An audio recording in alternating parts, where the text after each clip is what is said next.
இருப்பவராக இருப்பவரே, என்றும் மாறாத என் தெய்வமே. இருப்பவராக இருப்பவரே,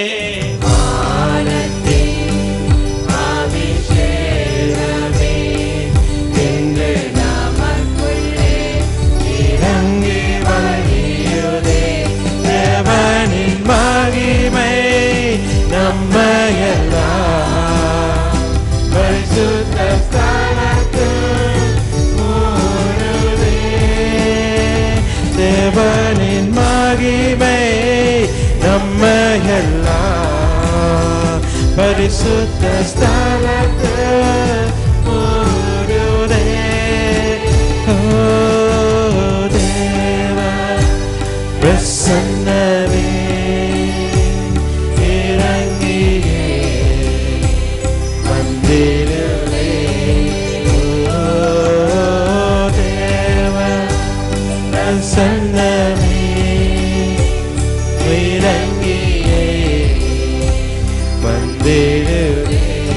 பாவத்துக்கு மறித்து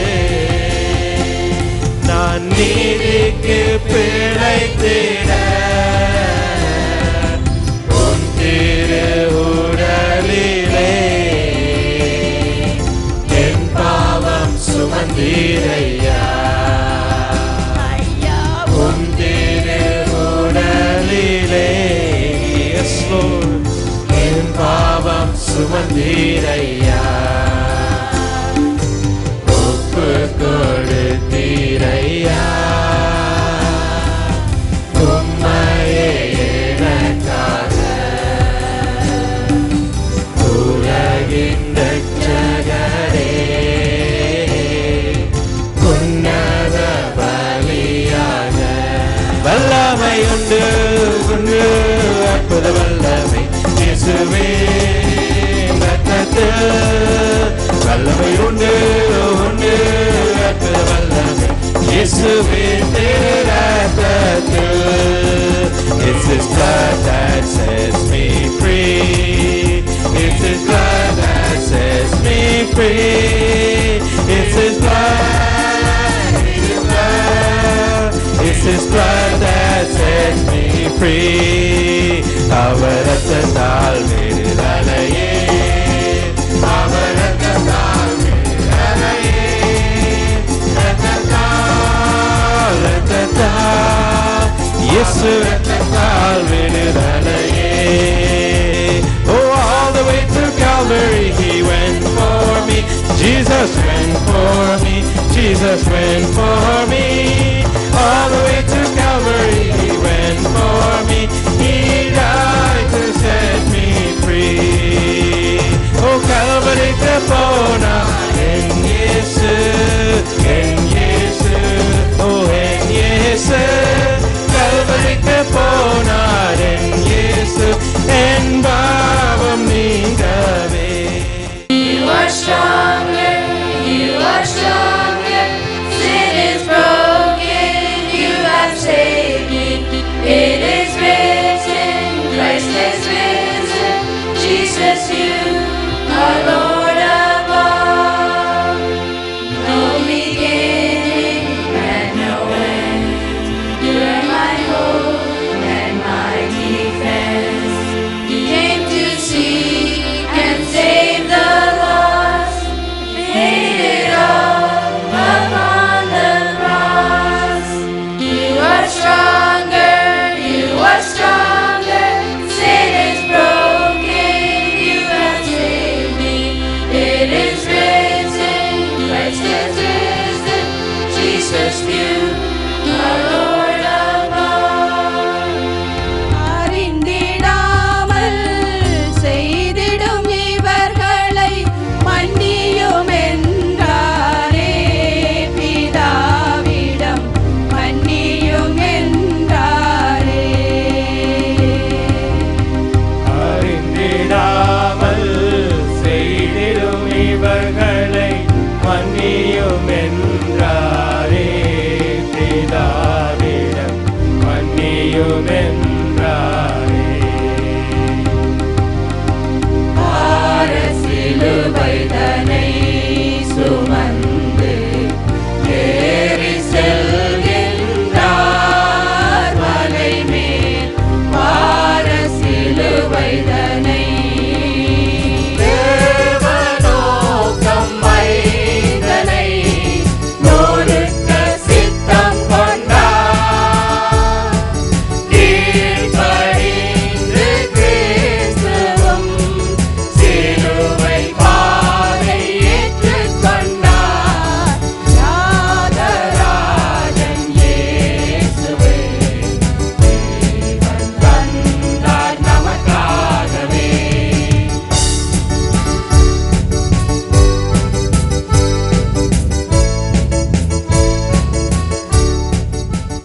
எந்த ஒரு மனிதனும் மரணத்துக்கு முன்பு அவன் அதுவரைக்கும் சொல்லாத சில முக்கியமான காரியங்களை சொல்லுகிறது வழக்கம். Therefore, a man up to the death point, what they haven't said before, they would say. சில பெரிய மனிதர்கள் சாகும் பொழுது அவர் கடைசியாக என்ன சொல்லிவிட்டு இறந்தார் என்று சிலர் கேட்பார்கள். When great people pass away, many people will ask, what did they say and die? இன்றைக்கு பெரிய வெள்ளி, அதாவது குட் ஃப்ரைடே, பெரியவர் இறந்ததினாலே பெரிய வெள்ளி. The great one who died for us is the great Friday. உலகம் முழுவதும் விடுமுறை.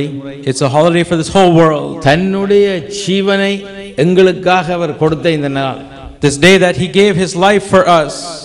அதனாலே ஆண்டவராகிய இயேசு கிறிஸ்து சிலுவையிலே தொங்கி மரிப்பதற்கு முன்பு சில வார்த்தைகளை அவர் கூறியதாக வேதாகமத்திலே நாங்கள் வாசிக்க கேட்டோம். Therefore, in the Bible we heard and read some of the words that Jesus said on the cross. இந்த வார்த்தைக்கும் எனக்கும் ஏதாவது சம்பந்தம் இருந்தால் தான் அந்த ஆசீர்வாதம் எங்களுக்கு கிடைக்கும். If there's a connection between those words and us, then we receive the blessing of those words. இந்த 7 வார்த்தைகளையும் வாசிக்க கேட்டுவிட்டு இப்படியே ஒரு வருடமும் கடந்து போவதனாலே, if we listen to the 7 words and pass every year, அந்த வார்த்தைகளிலே இருக்கிற அந்த அர்த்தம் வல்லமை எங்களை ஆட்கொள்ள முடியாது. That power and the meaning of those words cannot come to us. அந்த வார்த்தை எங்களுடைய வாழ்க்கையிலே பிரயோஜனப்படுத்தும் பொழுது, பிரயோகிக்கும் பொழுது, we can apply that words, அதனாலே தான் அந்த ஆசீர்வாதத்தை பெற்றுக்கொள்ளலாம். Therefore, when we use and apply the words, then we can receive those blessings.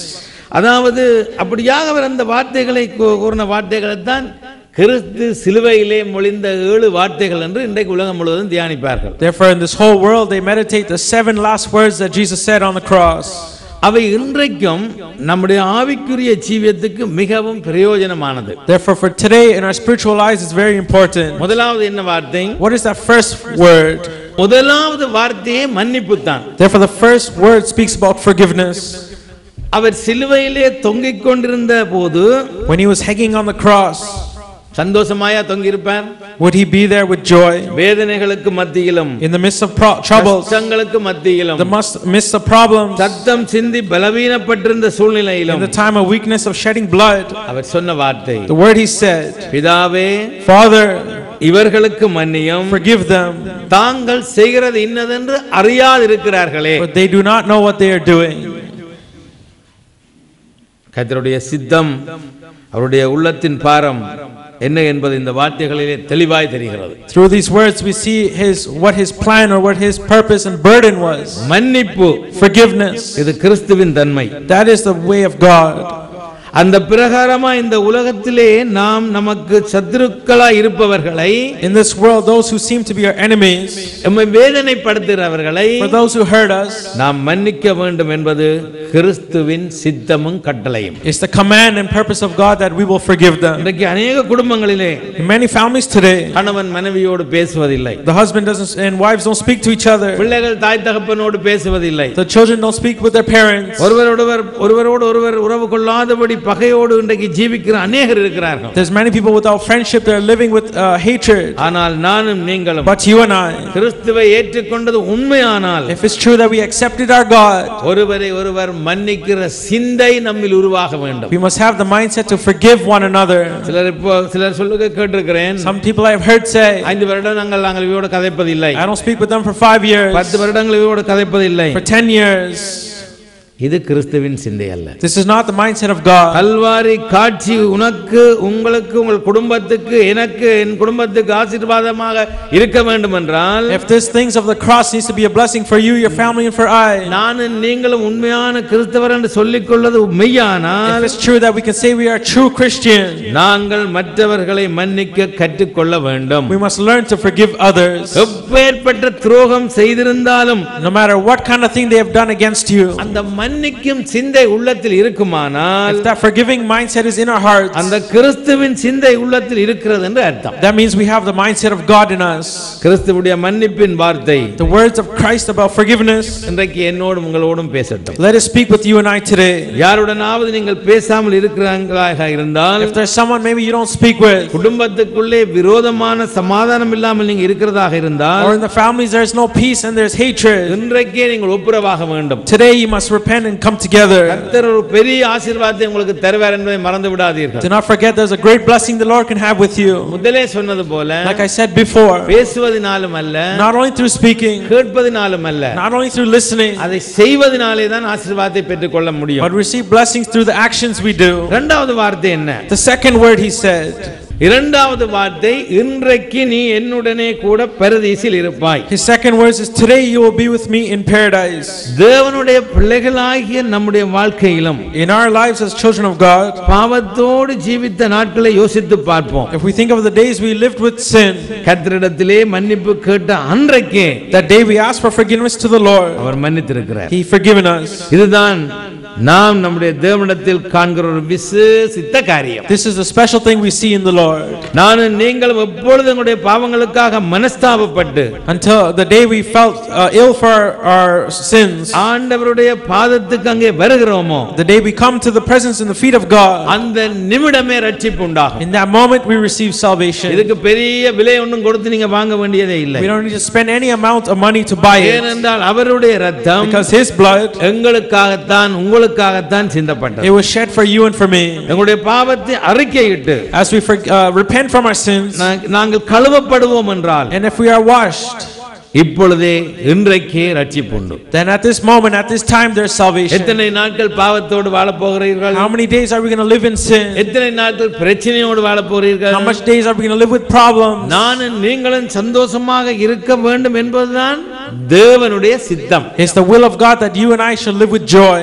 இன்றைக்கு மன்னிப்பு கேளுங்கள். Today, let's ask for forgiveness. ஆண்டவரிடத்திலே இன்றைக்கு ஒப்புரவாகுங்கள். Let us come close to God today. உங்களுடைய பாவத்தை குறித்து நீங்க ஆண்டவரிடத்திலே மன்னிப்பு கேட்பீர்கள் என்றால், If you ask the Lord for forgiveness of your sins, இன்றைக்கே ரட்சிப்பு. today there's salvation. அந்த கள்ளன் கேட்டானே, Like the robber asked, என்னை நினைத்தருளும். think of me. ஒரே ஒரு கேள்வி, One question, என்னை நினைத்தருளும். think of me. உடனே என்ன சொன்னார்? Right away what he said, இன்றைக்கு இன்றைக்கு இன்றைக்கு என்று சொன்னார். he says today. கால வேளையிலே யாராவது வந்திருப்பீர்கள் ஆண்டவரை ஏற்றுக்கொள்ளாமல். This morning maybe you have not received the Lord and you're here. ரட்சிப்பு வேணும் என்றால், If you want salvation, தேவனிடம் மனம் திரும்ப வேண்டும். you must repent to the Lord. கேளுங்கள் கிடைக்கும். Ask him and he will do it. மூன்றாவது வார்த்தையை பார்ப்போம். The third word, மூன்றாவது வார்த்தை, அதோ ஸ்திரியே அதோ உன் மகன், the third சீசனை word, நோக்கி அதோ உன் தாய். the third words we see how he says this is your mother, and he's வாழ்க்கையிலுடைய கடைசி அத்தியாயத்தை முடிக்கக்கூடிய அந்த சூழ்நிலையிலே in the last moment of his life, தன்னுடைய தாய்க்கும் தன்னை நம்பி வந்திருக்கிற அந்த தன்னுடைய உறவை ஏற்படுத்தி அந்த தாயை சீசனிடம் ஒப்பு கொடுக்கிறார். and he gives his mother into the disciples' hands. வாழ்க்கையிலே மகனை நம்பி மோசம் போனேன், என்னை பெற்றவர்கள் நம்பி ஏமாற்றம் அடைந்தேன், என் புருஷனை நம்பினேன் கைவிட்டான் என்று சொல்லி பலர் துக்கத்தை அனுபவித்துக் கொண்டிருக்கலாம். Many people can be in sorrows that many people that you've trusted had let go of you. உன்னுடைய வாழ்க்கைக்கு உறுதுணையாய், But to help you in your life, உண்மைக்கு பாத்திரவானாய் that who is true, ஆண்டவரின் பக்கத்திலே இருக்கிறார் என்பதை மறந்து விடாதே. do not forget the Lord is on your side. வேதனையோடு இருந்த அந்த தாய்க்கு For that mother who was in sorrow, ஒரு நம்பிக்கை கொடுத்தார். he gave her hope. தான் மரிக்கும் போது தன்னுடைய குடும்ப பொறுப்பை அவர் மறக்கவே இல்லை. He did not forget even when he died the responsibility of family. தன்னுடைய தாயை கவனிக்க வேண்டிய பொறுப்புகளை இன்னொரு சகோதரனிடத்தில் அங்கு ஒப்புவிக்கிறார். He gave the responsibility of his mother to another brother's hand. பிறகுதான் அவர் மரிக்கிறார். Then after he passed away.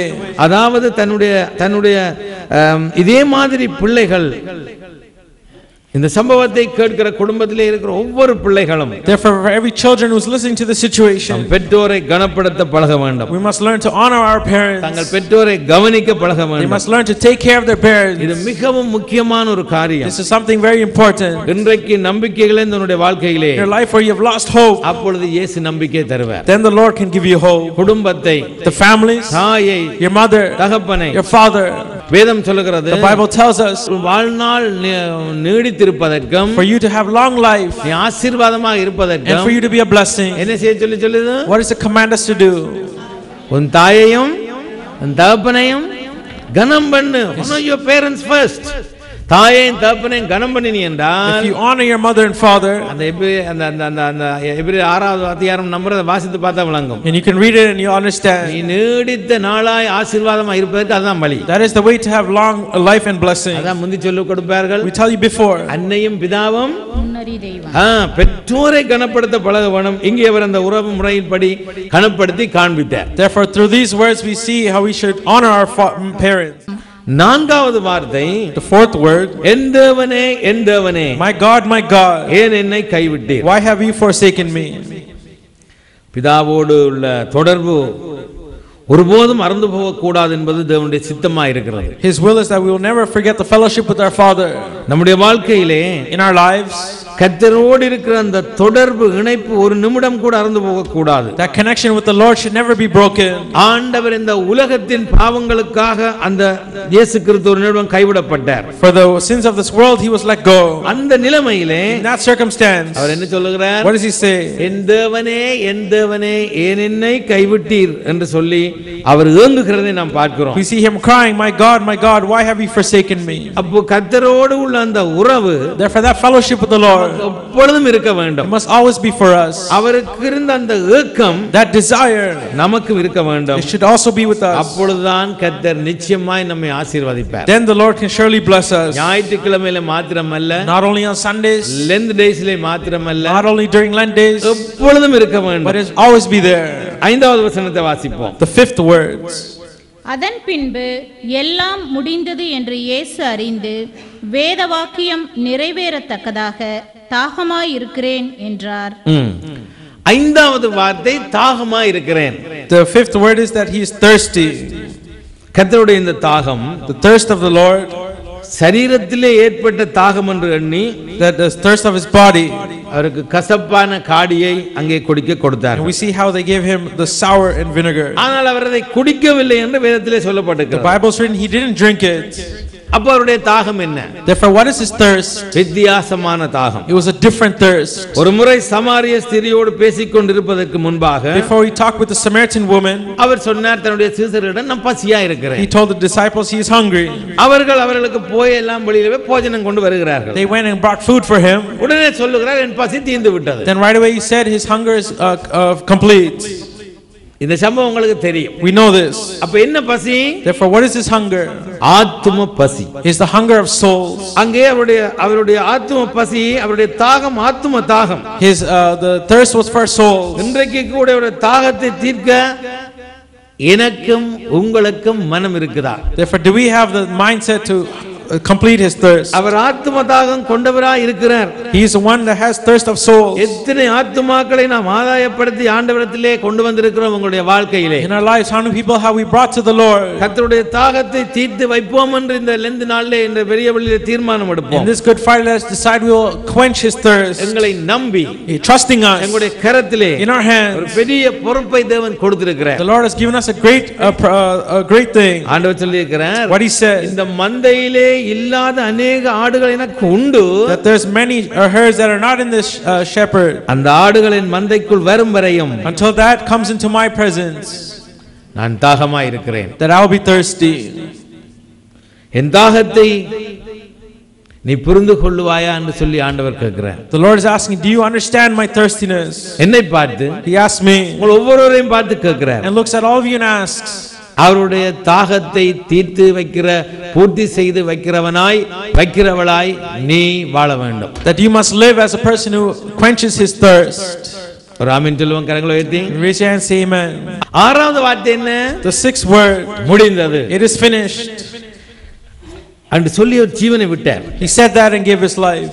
இந்த உலகத்திலே, in this world, அவர் மனுஷருக்காக செய்ய வேண்டிய எல்லா காரியங்களையும் செய்து முடித்து விட்டார். he completed everything he needs to do for man. பாவ நிவர்த்திக்காக பரிசுத்தமான இரத்தம் சிந்தப்பட வேண்டும். To sacrifice for sin, there needs to be a holy blood that was shed. இல்லாவிட்டால் பாவ நிவர்த்தி இல்லை என்று இந்த வேதம் மாத்திரமல்ல எல்லா வேதமும் சொல்கிறது. Other than that, everything says that you cannot be sacrificed. அதை நிறைவேற்றுகிறவராக, To fulfill that, தன்னுடைய சரீரத்தை வேதனைக்கு ஒப்பு கொடுத்து, gave his body for endurance, தன்னுடைய இரத்தத்தை முழுதுமாய் சிந்தி, and to give his whole blood. இரட்சிப்பின் வேலையை என் தேவன் முடித்து விட்டார். And the Lord finished the will of salvation. இது நம்முடைய கையிலே தான் பொறுப்பு கொடுக்கப்பட்டிருக்கிறது. Now it's given into our hands. அவர் செய்ய வேண்டியதெல்லாம் செய்து விட்டார். He finished everything he needs to finish. நானும் நீங்களும் செய்ய வேண்டிய காரியங்கள் உண்டு. There's things that you and I need to do. முதலாவது, First, உன்னை ஆண்டவருக்கு ஒப்பு கொடுக்க வேண்டும். you must give yourself to the Lord. கர்த்தருடைய சித்தத்தை அறிய வேண்டும். You must know his will. அவருக்கு சாட்சியா ஜீவிக்க வேண்டும். Live as a testimony for him. அவர் தருகிற அந்த ரட்சிப்பை மற்றவர்களுக்கு அறிவிக்க வேண்டும். Tell his salvation to others. அதைத்தான் That இந்த நாளிலே, in this day, ஆண்டவர் என்னிடமும் உங்களிடமும் இந்த உலகத்து மக்களிடமும் எதிர்பார்க்கிற காரியம் is what the Lord expects from you and I and from this whole world. ஆம், அவர் எனக்காக உனக்காக எல்லாவற்றையும் செய்து முடித்து விட்டார். Yes, he has finished everything for you and for me. அவருக்காக For him, என்ன செய்ய போகிறோம்? what are we going to do for him? ஞாயிறிலே வந்து ஆராதிப்பது நல்ல easy. It's easy to worship on Sunday to the Lord. வாழ்க்கையிலே அவருக்காக என்ன செய்ய போகிறோம்? But in our lives, what are we going to do for the God? அந்த முடிவை தான் அவர் உன்னிடம் கொடுத்திருக்கிறார். He's given us that finishing conclusion. Amen. Amen. ஏழாவது வார்த்தை என்ன? The seventh word, உம்முடைய கைகளில் என் ஆவியை ஒப்புவிக்கிறேன். in your hands I give my spirit. வாழ்க்கையின் கடைசி அத்தியாயம். The last of his life. அவர் வெற்றியோடு கூட அந்த காரியத்தை செய்து முடித்தார். With victory he completed it. பிரச்சனைக்கு மத்தியிலே, In the midst of problems, வேதனைக்கு மத்தியிலே, in the midst of troubles, எதிர்ப்புகளுக்கு மத்தியிலே, in the midst of people coming against him, பிசாசின் சோதனையின் மத்தியிலே, the temptation of the devil, வெற்றி சிறந்த வேந்தனாய் he was a victorious person தேவனுடைய திட்டத்தை நிறைவேற்றி to fulfill the will of God. தன்னுடைய ஜீவனை His life, தேவனுடைய கரங்களிலே அங்கே ஒப்புக் கொடுத்தார். he gave it into the hands of his Father. Amen. Amen. இன்றைக்கும் Today, இயேசு கிறிஸ்துவை நமது தெய்வமாக ஆண்டவராக நான் நம்புவோமானால் if we trust that he is a living God, நம்முடைய வாழ்க்கையிலே ஒரு வெற்றி உண்டு. then we have victory in our life. எல்லாரும் சொல்லுவோம் Amen. ஒரு ஆமென். Amen. ஆமென். நம்முடைய வாழ்க்கையிலே ஒரு சந்தோஷம் உண்டு. There's joy in our life. Amen. Amen. ஏனென்றால் வெற்றி கொடுப்பவர் ஆண்டவராகிய இயேசு கிறிஸ்து. Because the Lord Jesus who gives us victory, அவர் தன்னுடைய வாழ்விலே வெற்றி அனுபவித்தவர். he had victory in his own life. ஜெயித்தவர். He overcame it. மரணத்தை ஜெயித்தவர். He overcame death. அதே ஜெயத்தை That victory, அவருடைய பிள்ளைகளுக்கு நிச்சயம் கொடுப்பார். for sure he gives it to his children. என்றால் கொடுத்தேன் என்று வேதத்திலே சொல்லி Because he இருக்கிறார். said he gave it. அதனால இந்த கால வேளையிலே Therefore this morning, நாம் நம்மை அவருடைய கரங்களிலே ஒப்புவிப்போம். let us give ourselves into his hands. அவருடைய கல்வாரி காட்சியை நம் முன்னே கொண்டு வருவோம். Let us bring the scene of Calvary in our minds. இயேசு கிறிஸ்து சிலுவையிலே தொங்கிக் கொண்டிருக்கிறார். Jesus Christ is hanging on the cross. தலையிலே முள்முடி சூட்டப்பட்டிருக்கிறது. The crown of thorns is on his head. ஆணிகள் அடுக்கப்பட்டு சுட்டு சுட்டாய் ரத்தம் வருகிறது. They put the nails in him and there's blood கால்களில் ஆணி dripping. அடிக்கப்பட்டு ரத்தம் பாய்ந்து ஓடுகிறது. And blood is coming from his feet from the இது nails. அந்த சம்பவத்தின் நேரத்திலே நீங்க பார்த்தீர்கள். You would have seen these pictures in that place. அருமையான தேவனுடைய பிள்ளைகளே, Therefore, children of God, உங்களுடைய வாழ்க்கை, in your life, உங்களுடைய வாழ்க்கை முழுவதையும் for your whole life, இன்றைக்கு நீங்கள் அவரிடம் ஒப்பு கொடுத்து பாருங்கள். that today you must give it to the Lord. ஒப்பு கொடுத்திருக்கிறோம். We have done it, பகுதி பகுதியாய், but different portions. கொஞ்சம் கொஞ்சமாய் தான் கொடுத்திருக்கிறோம். Little by little we've given. முழுவதும் With the whole life, உன்னுடைய தலைமயிரை எண்ணி வைத்திருக்கிறார். he has counted even your அவருடைய hairs. சித்தம் இல்லாமல் அந்த தலைமயிரே விழாது. Without his will, their hair will not even fall. அப்படிப்பட்டவரிடம் இந்த முழுமையா கொடுத்து பாருங்கள். Therefore, give yourself completely to him. உனக்காகவும் எனக்காகவும் அவர் செய்ய வேண்டிய வேலைகளை எல்லாம் செய்து முடித்துட்டார். He has completed the work that he needs for you and I. கஷ்டங்களை அனுபவித்தார். He endured hardship. ரத்தத்தை சிந்தி விட்டார். He gave his blood. எல்லாம் செய்து விட்டார். He finished everything. இனி என்னுடைய பாகமும் Now my portion உங்களுடைய பாகம் தான் இருக்கிறது. and your portion is remaining. உங்களுடைய ஆத்துமாவை ஆண்டவருக்கு ஒப்பு கொடுங்கள். Give your soul to God. கர்த்தாவே, உம்மை நான் வேதனைப்படுத்தி இருக்கிறேன். Lord, I have hurt you. நான் அனுபவிக்க வேண்டிய வேதனைகளை நீர் அனுபவித்து, The hardships that I need to endure, you endured it. நான் செய்த தவறுக்கு பதிலாய் Other than for my wrongs, அந்த வேதனைகளை, those hardships, நான் அனுபவிக்க வேண்டிய அந்த தண்டனைகளை for that what I needed to endure, நீர் அனுபவித்தீர். you did this. என்னை மன்னியும். Forgive me. உமது இரத்தம் என்னை கழுவட்டும். Let your blood wash me. இனி நான் உம்முடைய பிள்ளை. Now I am your child. இப்படி சொல்லி ஆண்டவருக்கு ஒப்பு கொடுங்கள். Let us say this and give ourselves to the Lord. எத்தனையோ வருடங்களுக்கு முந்தி ஞானஸ்நானம் எடுத்திருக்கலாம். You could have been baptized many years ago. எத்தனையோ வருடங்களுக்கு முன்னே ஆண்டவரை சொந்த இரட்சகராயிட்டு இருக்கலாம். You could have accepted him as your Lord many years ago. இன்றைக்கு ஒருமுறை அதை புதுப்பியுங்கள். But today again renew that. இந்த பெரிய வெள்ளி நாளிலே, In this Good Friday, பரிசுத்த நாளிலே, in this holy day, தேவன் தன்னுடைய ஜீவனை ஒப்பு கொடுத்த இந்த நாளை நினைவுகூரும் வேளையிலே, as we remember him giving his life for us, ஒரு விஷயம் ஒப்பு கொடுப்போம். let us give ourselves. அவர் உன் கண்ணீரை எல்லாம் துடைப்பார். He can wipe your tears. உன் வேதனைகளை எல்லாம் மாற்றுவார். He can change your sorrows. உனக்கு ஒரு நம்பிக்கையின் தேவனாக As a God of hope. அவர் கல்வாரி மேட்டிலே தொங்கிக் கொண்டிருந்தார் என்பதை மறந்து விடாதே. Do not forget he was hanging on the cross. அப்படியே தொங்கிக் கொண்டிருந்தாரோ? Did he still stay there? இல்லவே இல்லை. He didn't. மூன்றாம் நாள் On the third day, அந்த தேவன் உயிர்த்தெழுந்தார். that Lord rose again. எவ்வளவு சந்தோஷம். How much joy. அதனாலே பயப்படக்கூடாது. Therefore do not be afraid. எதை குறித்தும் கலங்கக்கூடாது. Do not worry about anything. அந்த இயேசு கிறிஸ்து, That Jesus Christ, இன்றைக்கு today, உன்னை ஆசீர்வதிப்பார். He will bless you. உன் பிரச்சனைகளுக்கு ஒரு முடிவு உண்டாகும். He makes an end to the problems. அதை மாத்திரம் நம்பு. Just trust that. அதை மாத்திரம் விசுவாசி.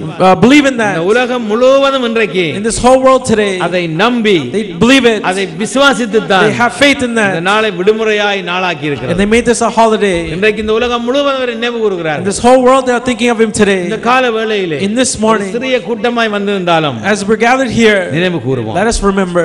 ஒருபோதும் மறவாதவர், Never forget. உள்ளங்கையிலே வரைந்து வைத்திருக்கிறார். Has us in the palm of His hand. அவரை நினைவு கூறுவோம். Let us think of Him. என்ன சொல்லியிருக்கிறார்? What did He say? நான் வரும் வரையும் இதை கைக்கொள்ளுங்கள். Remember, do this until I அதை come. நினைவு கூர்ந்து As we remember, நம்முடைய பிள்ளைகளாகிய நானும் நீங்களும் you and I as His children, திருவிருந்திலே பங்கு பெற்று we're போகிறோம். going to take part in the communion. எல்லா காட்சிகளையும் பார்த்தோம், கண்டோம். We saw and we read all of these things. அவருடைய பங்கை அவர் செய்து முடித்து He விட்டார். finished what He needed to do. எங்களுடைய பங்கை நாங்கள் செய்தோமானால் If we do what we need to do, அந்த உயிர்த்தெழுந்த ஞாயிறு ஆராதனை, then that Easter service பெரியவள்ளியின் ஆராதனை, and this Good Friday service, இந்த லெந்து நாட்களின் ஆராதனை, the service of the Lent days, வாழ்நாளை வழிநடத்தும் என்பதை மறந்துடாமல் சந்தேகியாமல் ஏற்றுக்கொள். then you can accept Him that He will be for your life. கர்த்தர் இந்த வார்த்தைகளின் மூலம் உங்களை ஆசீர்வதிப்பார். May the Lord bless you according to these words. Amen. Amen. வீட்டிலும் ஊரிலும் செல்லும் இடமெங்கும் சோதனை வந்திடில் கர்த்தர் நீர் காத்திடும். மசியா வருகை வரையில் பலரை சிலுவை கருகில் அழைக்க எவ்விடம் முழங்காலில் நிற்க வேதத்தை அறிய தினந்தோறும் தேவா உணர்த்தும். உமக்கும் எனக்கும் இடையில் எதுவும் என்றுமே வராமல் காத்திடும். உம்மை போல் யாருண்டு எந்தன் இயேசுநாதா, இந்த பார்தலத்தில் உம்மை போல் யாருண்டு. உலகம் மாமிசம் பிசாசு கடியில் அடிமையாகவே பாவி நான் ஜீவித்தேன். நிம்மதி இழந்தேன், தூய்மையை மறந்தேன், மனம் போல் நடந்தேன், ஏமாற்றம் அடைந்தேன். என்னை யாதடி நீர் ஐயா இயேசுநாதா, உம்மை மறந்த ஓர் துரோகினான். என்னை யாதடி நீர் ஐயா இயேசுநாதா, அடிமை இனி நான் உமக்கே. உம்மை போல் யாருண்டு எந்தன் இயேசுநாதா, இந்த பார்தலத்தில் உம்மை போல் யாருண்டு. கர்த்தராகிய இயேசு கிறிஸ்துவுடைய கிருபையும் எங்கள் பிதாவாகிய தேவனுடைய அன்பும் பரிசுத்த ஆவியானுடைய அந்நியோன்ய வடத்தில் ஐக்கியமும் காலையில் ஓடோடி வந்து நிற்கிற நீங்கள் நேசித்த பிள்ளைகள் ஒவ்வொருவரோடும் என்றும் என்றும் சதா காலங்களிலும் தங்கி ஆசீர்வதிப்பீராக. ஆமென். ஆமென்.